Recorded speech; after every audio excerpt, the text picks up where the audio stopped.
Happy Wednesday, everybody. Here we are. Well, contrary to what the Dems predicted, we are still here. Yeah, on two different planets. But we're still here. But democracy did not die.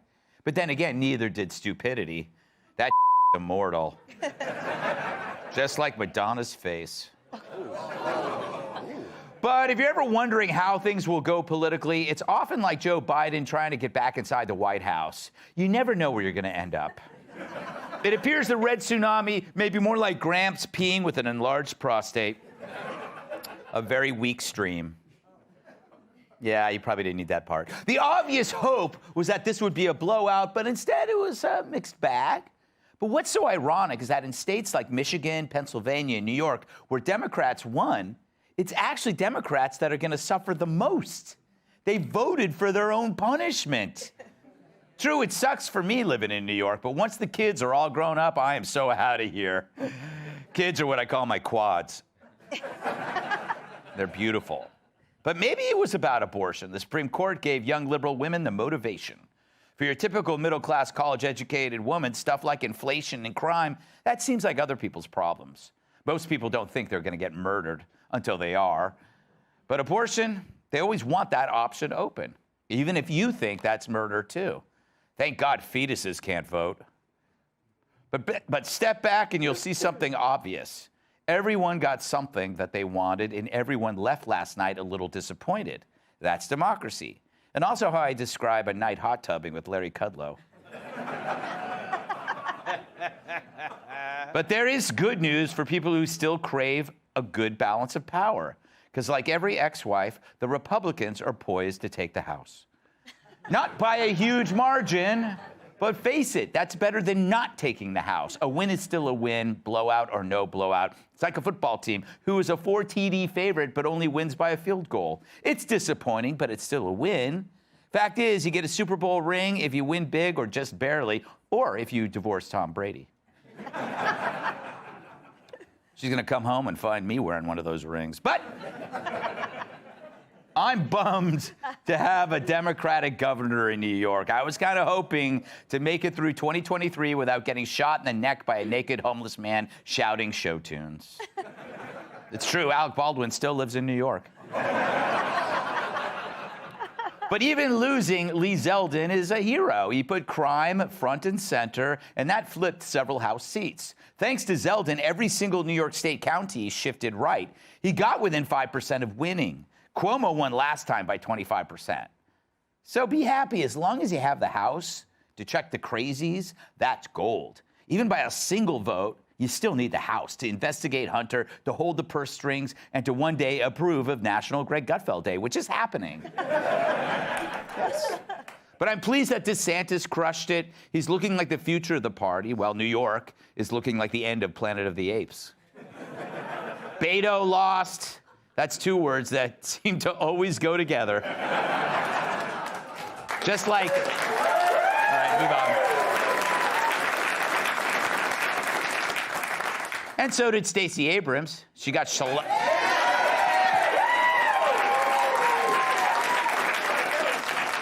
I should have let off with this. She got shellacked like an antique desk. Which is nice payback for ginning up a racial hysteria that drove millions of dollars in businesses out of her state. But who knows? Maybe she's finally in Georgia's rearview mirror. It's a wide angle. Now, both Beto and Stacey are free to do something other than run for office, like maybe work. Beto, I hear the Gap in Waco is looking for people to fold sweaters. And Stacey, the Falcons still need an offensive tackle. But you know what? That won't happen. That won't happen. They have MSNBC contributor written all over them, in crayon and whipped cream, respectively. Republicans made inroads among the Hispanic population, and they flipped more seats in New York than a janitor in a bus station bathroom. Trump's midterm bets didn't pay out, although J.D. Vance won handily. And what's that mean for Trump? Well, the media screams that it's proof his time is come and gone. He gets blamed for everything, although it's the press who can't stop talking about him. Fetterman, it looks like he won, further proof that the Dems will vote for a glass of water even a half-empty one. He lied that his brain worked, but in his defense, his brain wasn't working at the time. But we know in the world of team sport politics, fitness is irrelevant. Fetterman learned that from Joe. All you got to do is hide, then win, and later we'll just pick up a lot of stain remover. But all in all, as the results keep trickling in, remember that unlike what the Dems had threatened, life goes on. Just like inflation, democracy isn't transitory, and it lives to fight another day, which is good. I'd hate to see what Fetterman might wear at the funeral. Let's welcome tonight's guest. She talks so fast, a cheetah runs her teleprompter. Outnumbered co-host Emily Campagno. He's holding up the number of good jokes he's ever made. Host of Fox Across America, Jimmy Fallon. Twitter paid her $8 just to go away. Fox News contributor, Kat Tim.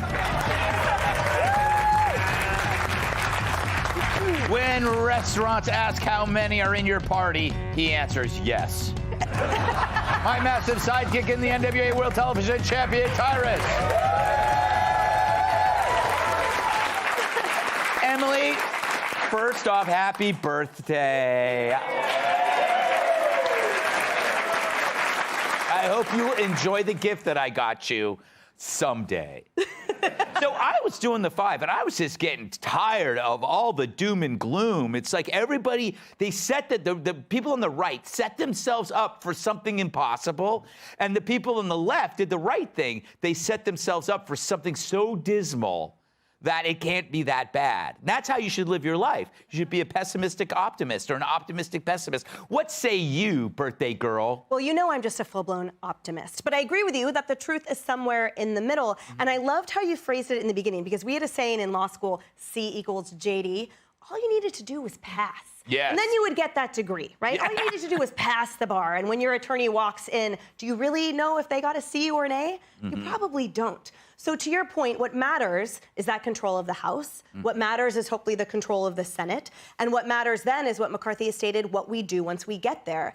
Do we have that subpoena power? What investigations are undergone? The primary point, he says, the primary emphasis will be the economy. It will be tackling inflation. It will be getting through those policies that will actually help make our quality of life better and will actually grind to a halt President Biden's ridiculous policies that he's been trying to trickle through.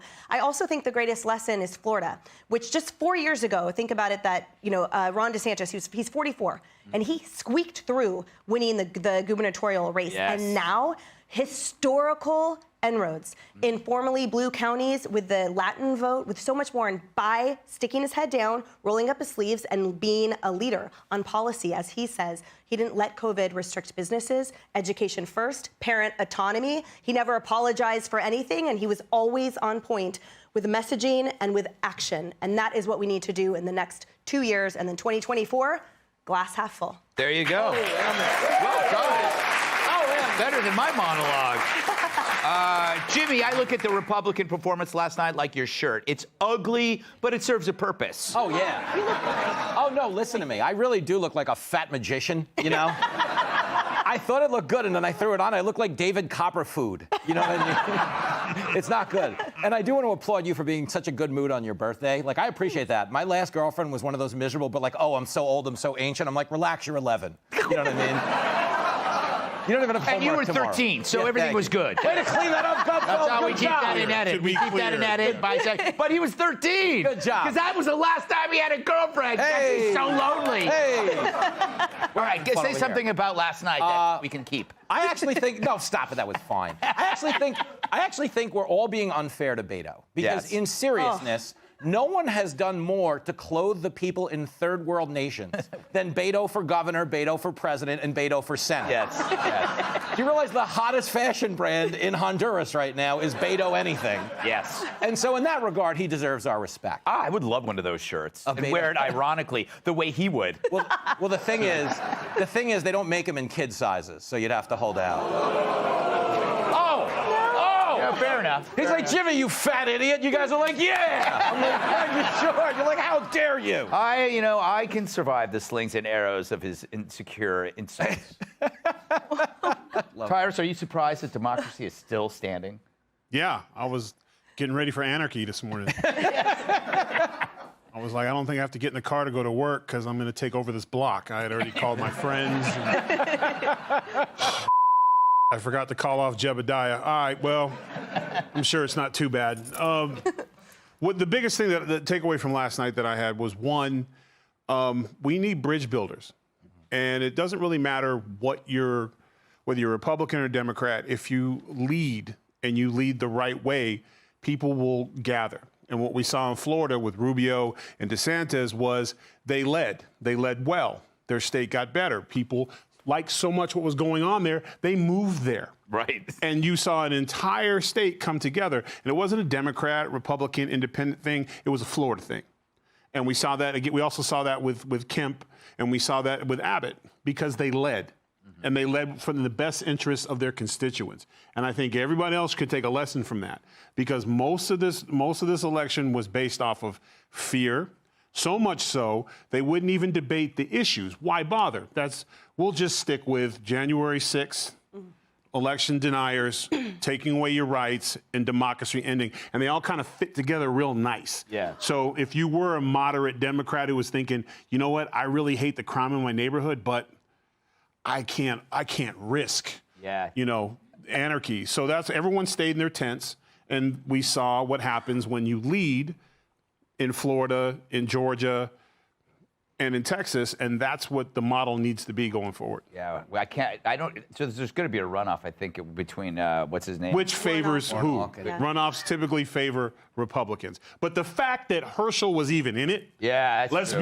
he can score touchdowns, but I'm not going to have him fill out any information for me. Ken, aren't you happy that nobody's truly happy from last night? I mean, the Dems are a little bit relieved that you saw Joe Biden was kind of thrilled, but it's they still lost the House, but they're relieved, and the Republicans are pissed, but they won the House. So isn't that kind of a good outcome if you're an ape, kind of a middle of the road, decent guy like me? I was with you till that last part. I just hope the Republicans, I agree with a lot of what Tyra said. I mean, when it comes to the election denying thing in particular, it's not a good strategy for both sides, because on the one hand, if you're someone who doesn't buy it, then you're going to be turned off from voting for those people. But on the other hand, if you're someone who does believe it, then why would you go participate in the election Exactly. if you thought it wasn't real? So you're not going to really get anybody from that. I think it could have gone better. It could have gone worse. But yeah, I think that, and also the Roe v. Wade thing, I kind of agree with you. Lindsey Graham, when he said let's do something federally, what he actually proposed is in line with what most people believe. However, it made it a lot harder for Republicans to go out there and be like, listen, all we want to do is keep it to the states. Yes. When nobody asked him, he's like, hey, I would like to propose a federal restriction. So I think that they made a lot of mistakes. Hopefully that they can learn from them. Yeah, they better learn on that coming up, because that's going to repeat itself in every election, because it worked. It worked. Hey, Sean Hannity here. Hey, click here to subscribe to Fox News YouTube page and catch our hottest interviews and most compelling analysis. You will not get it anywhere else.